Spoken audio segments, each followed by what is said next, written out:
This episode of Nutshell Brainery is brought to you by The Courage to Succeed, Discover and Achieve What Matters Most, and Tell Everything Else to Take a Hike by Lon Schiffbauer. Now available at Amazon.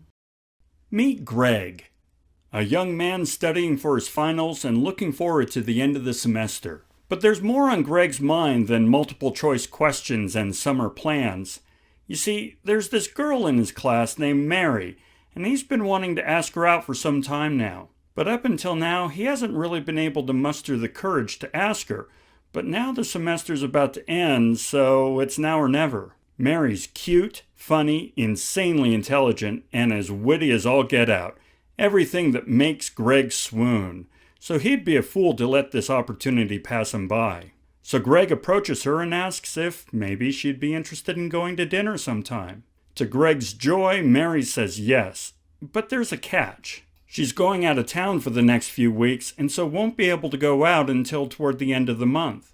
This is just fine with Greg. He can be patient. He's waited this long after all. So he agrees, and together they set a date, time, and location. So now he's all set, right? In a few weeks, he'll show up at the restaurant at the agreed upon date and time, and everything will be perfect. Right? I mean, what could go wrong? Well, a lot. The way I see it, Greg shouldn't just leave it up to this one face-to-face agreement. After all, Mary may forget, or even lose interest. Worse still, she might think that Greg's radio silence means that he's lost interest. That's not going to make her feel great. Luckily, Greg is no dummy, so he's going to keep in contact with her over the next few weeks. But how's he going to do that? Class is over, and besides, she's going out of town, so it's not like they're going to be able to meet face to face. Should he text her? Call her? Tag her in Facebook? Should he play it cool and only send 1 or 2 notes? Probably not. Or should he flood her with images of teddy bears and unicorns reading her poetry? Definitely not. These might be the right channels for him to use based on his purpose.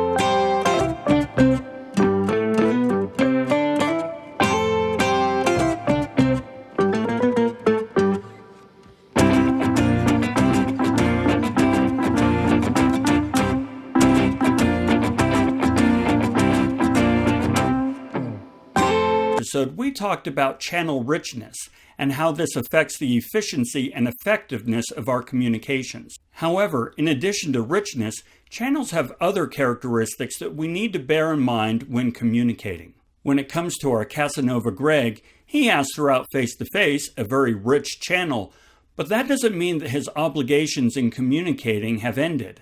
His affections need to be reinforced, often, and in a variety of ways. This means choosing a variety of channels very deliberately to keep his audience engaged. Together, these channels comprise a media mix. A media mix allows us to effectively communicate and reinforce our message, thereby increasing our ability to influence our audience's feelings, attitudes, and behaviors. But a good media mix is more than just a bunch of channels.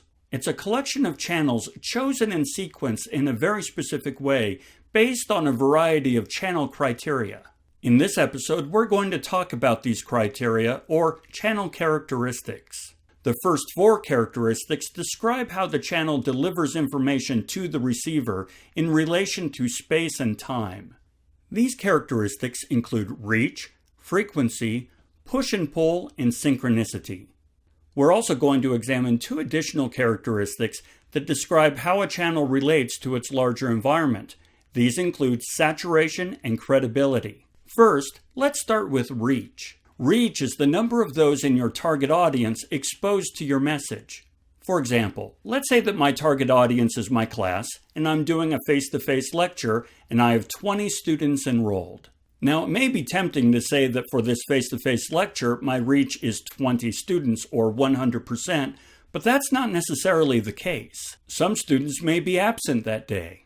Some that are in attendance might be distracted by, the noise in the environment. Or let's face it, it could be a really boring lecture. In the end, I may only reach a fraction of my intended audience. This brings us to frequency. Since I'm never going to have 100% reach, or at least very infrequently, I need to repeat my message several times to make sure that everybody is exposed. Few of us ever really take action based on one communication. We need to hear it several times before it really sinks in. That's why frequency is important. It not only helps us overcome our lack of reach, but it also increases the number of times that we're able to reiterate and reinforce our message. My students understand this. They've heard me talk about the importance of purpose and audience so much, they're starting to bleed from the ears. In the case of Greg, he'll want to be careful as he considers the question of frequency. He doesn't want to send the message that he's blowing her off, but he also doesn't want to come across as a stalker. Next, we need to consider whether or not the channel is a push channel or a pull channel, or somewhere in between. A push channel is one that we send out or push out to the audience. Things like emails, telephone calls, and text messages are examples of push channels. We push them out or send them out to our audience. By contrast, a pull channel is one that our audience needs to go out and retrieve or pull from the environment. Information from a website or this YouTube video are great examples of pull channels. These are communications you need to go out and pull from the environment. Greg might do well to use a combination of push and pull channels. Maybe he can send a text now and again, and then maybe tag Mary in a Facebook post. This variety can add spice to the communications and kind of keep her interested as she's away. Next, let's look at synchronicity. Synchronous channels are those that happen in real time. What's more, they allow for some level of immediate dialogue, back and forth. Examples of synchronous channels include face-to-face conversations, telephone calls, and to some degree text messaging. On the other hand, asynchronous channels are those that happen outside of real time, at different times, if you will. For instance, right now you're watching this episode of Nutshell Brainery, but I filmed it ages ago. Actually, I'm filming it right now, and if I'm lucky, you'll watch it later. Regardless, the sending and receiving of this message, it's happening at different times, therefore it's considered asynchronous. Now when it comes to Greg, he may want to stay away from synchronous channels until maybe a day or two before the date. Mary might be busy off traveling with family, other obligations, and so may not have the time to really talk on the phone. On the other hand, an asynchronous text every once again might just be enough to remind her that she has something to look forward to after this trip is over.